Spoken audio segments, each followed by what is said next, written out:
Major Alphonsus Keshi, the Brigade Major, 1st Brigade, telephoned my house at 0545 hours on the 15th of January 1966 to inform me that a coup had started at midnight and was still going on.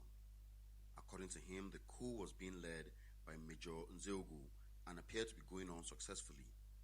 That already resulted in the death of some senior military and civilian leaders, including Brigadier Ademulegun, Colonel Ralph Shodeinde, the Commandant of NMTC, the Sardauna, the Premier, and a few others. Major Keshi condemned the whole exercise, but requested that I come down to the brigade headquarters to assist him in handling the very explosive situation. I considered a hasty move through the town to the brigade headquarters unwise at that stage, for I was yet ignorant of Major Keshi's real role and my relationship with those executing the coup. My first reaction was to walk across to the nearby artillery officers' mess and alert my officers. There I found only a young northern Nigerian, 2nd Lieutenant Nasco, who told me that all other unit officers had gone on a night exercise and were not yet back. I briefed him on the situation without going into the details of casualties and instructed him to go immediately to the unit and alert the men and await my arrival.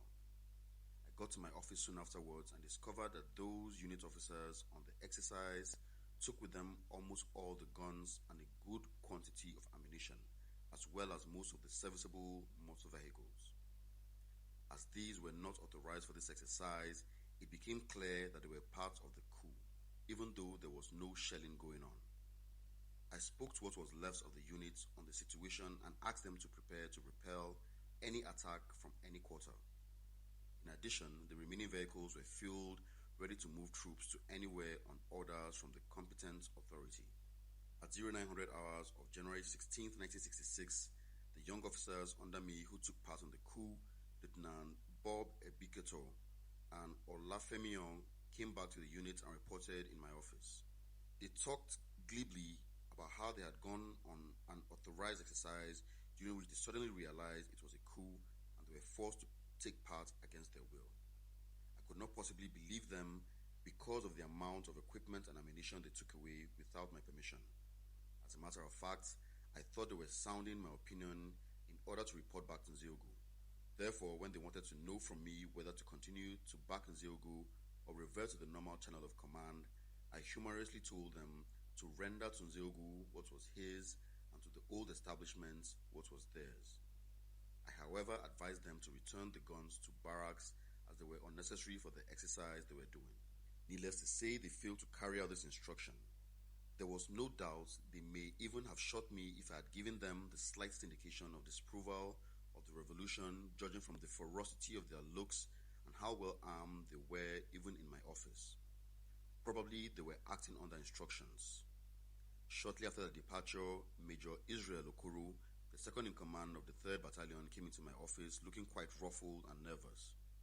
His commanding officer, Lieutenant Colonel George Kurobo, had suddenly left Katsina the previous afternoon by air to Lagos without explanation. There was a chance that he had been tipped off. Okoro therefore found himself commanding the battalion on this turbulent day. Major Okoro advised that I disarm and stand down my troops to avoid a misunderstanding and perhaps a confrontation with Nzeogwu, who he said was already in full control of all military units in Kaduna. He knew much more of what was happening than I did, for he had already gone to see Nzeogwu, who was now occupying the brigade commander's seat and issuing instructions to the entire brigade. He also confirmed the death of those already mentioned earlier by Major Keshi. Major Okoro told me of how he was awakened at midnight by a group of soldiers led by Captain Timothy Onwategu after they had gained forced entry into the house. Onwategu had told Okoro what was happening and demanded to know his opinion. Naturally, he declared his full and unqualified support with all those rifles pointing menacingly at him. While Okoro was still there, I telephoned the 5th Battalion, Kano, and spoke to Commanding Officer Lieutenant Colonel Ojukwu. When I had told him what was happening in Kaduna, his only comment was a series of good, good, good. I rang off and promised to telephone him again, which I never did. It was difficult from this telephone conversation to guess what his real views and stand were, and I'm sure he also did not know what I was thinking. However, it seemed that Ojukwu already knew of all that I told him. On the advice of Okoro, the two of us drove down to the brigade headquarters to see Nzeogwu. When we arrived, Nzeogwu was sitting in the brigade commander's office with a heavily bandaged neck, surrounded by soldiers of northern Nigeria origin. There was no doubt he was in pain, but appeared calm and very serious. He expressed delight in seeing me, and from then on, not only did he confide completely in me, he accepted the advice I gave him right to the end of his regime. He explained that the aim of the revolution was to get rid of the corrupt and incorrigible politicians and have them replaced with true nationalists. He regretted that it had become necessary to use force to do this when it could have been done through a democratic election, a system which was no longer possible in Nigeria. Nzeogwu then gave me a quick briefing on what he had done so far and expressed satisfaction with the progress of the revolution in northern Nigeria. He disclosed that it had been his intention to carry out the revolution in December 1965 at Enugu during the annual Army Inter-Unit Shooting Competition, which was to have been attended by all senior army officers, including Ironsi, the general officer commanding. According to Nzeogwu, he had arranged to round up all senior officers and put them under sedation until he had peacefully taken over the government. The plan was shelved and the date postponed because Brigadier Sam Ademulegun and a few others failed to attend. He added that he had given instructions that I should not be disturbed the previous night because he expected I would join the revolution when I learned of it. I thanked him for reposing so much confidence in me and congratulated him for his efforts and achievements. I, however, advised him to go to the hospital and get good treatment for his neck, which he injured as a result of the grenade explosion during his encounter with the Sardauna in his house during the night of the coup. He rejected this and preferred to have all treatment he needed in the office. The governor of northern Nigeria, Sir Kashim Ibrahim, was being held prisoner in the brigade major's office, while many northern Nigerian soldiers surrounded the building, demanding that he be killed for his important role in a regime of corruption, oppression, and dishonesty. I clearly overheard Captain Nzeogwu trying very hard to convince the soldiers to spare the life of the governor, and later threatening that the governor could only be killed over his dead body. In the end, Nzeogwu, with the timely intervention of Nzeogwu, saved the governor's life. Explaining later his reasons for protecting the governor's life, Nzeogwu said he was personally responsible for arresting the governor during the night of the revolution. What had impressed him was that the governor, unlike many others, had behaved towards him very well and had given him full cooperation during the arrest. Judging from the soldiers in the brigade headquarters, it was very striking that Nzeogwu was conducting his coup almost entirely with soldiers of northern Nigerian origin. His medical attendants, driver, escorts, and guards were all northern soldiers, and he only ate meals prepared by his northern batman. Nzeogwu was a southern Nigerian. Because of Nzeogwu's intention to replace the old politicians with what he called honest progressives who could work under military supervision, he prepared a pro forma to be signed by all politicians, pledging their loyalty to the new regime and promising not to engage in any political or other activities likely to obstruct or retard the progress of the revolution. All the politicians who were in Katsina at the time of the coup signed this form before they left for their villages. Top civil servants were called into Nzeogwu's headquarters and after pledging their loyalty were briefed on their new duties under the new regime. As I observed these civil servants coming in and out of the headquarters, their faces portrayed nothing but joy and excitement.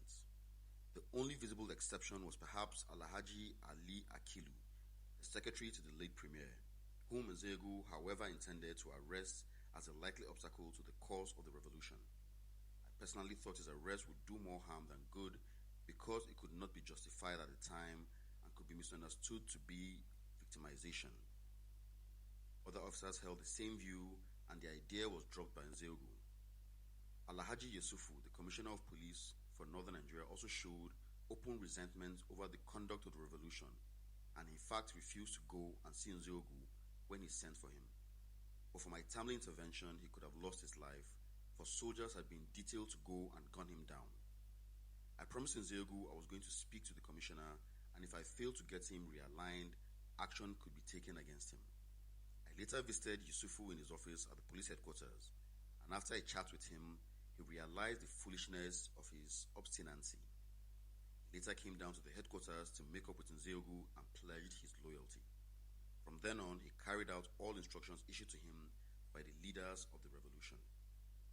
I had been in the brigade headquarters for over 3 hours and had not seen Major Katsina or even heard his name mentioned. I developed a suspicion that he may have been killed during the night as well, for inside Nzeogwu's headquarters, no one talked about the dead. I telephoned the reconnaissance unit from the brigade major's office and was told that Katsina was in the house. I drove to his house to ensure that this was true, and there I found a nervous, absolutely shaking Katsina holding fast to a glass of whiskey he was carrying. His wife and children were with him, and every minute his wife stood up and peeped out of the window to reassure herself all was still well. According to Katsina, he knew about the coup at about 0430 hours on the 15th and then went straight to his unit to alert his troops. He was still addressing them and getting them prepared for action when Major Nzeogwu himself came in with a few soldiers. Nzeogwu, Katsina said, asked him on which side he was, on the side of the revolution or on the side of the old establishments.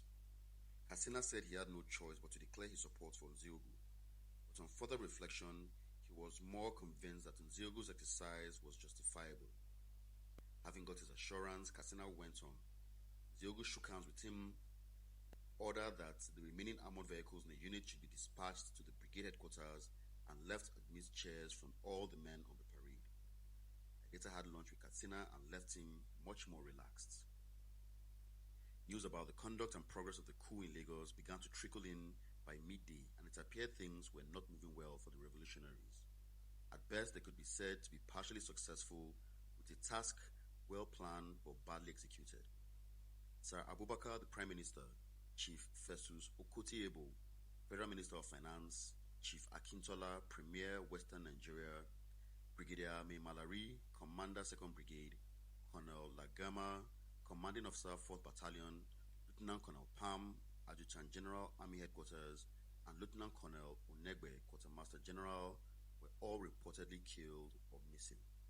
It also appeared as if General Ironsi was successfully foiling the coup in southern Nigeria, thereby forcing the young officers who started it to flee into hiding in panic and fear. Soon after this, what was left of the civilian regime quickly handed over full responsibility for the government of Nigeria to Ironsi. Nzeogwu was utterly disappointed with this development and began to plan a deliberate attack on the south to crush Ironsi's men.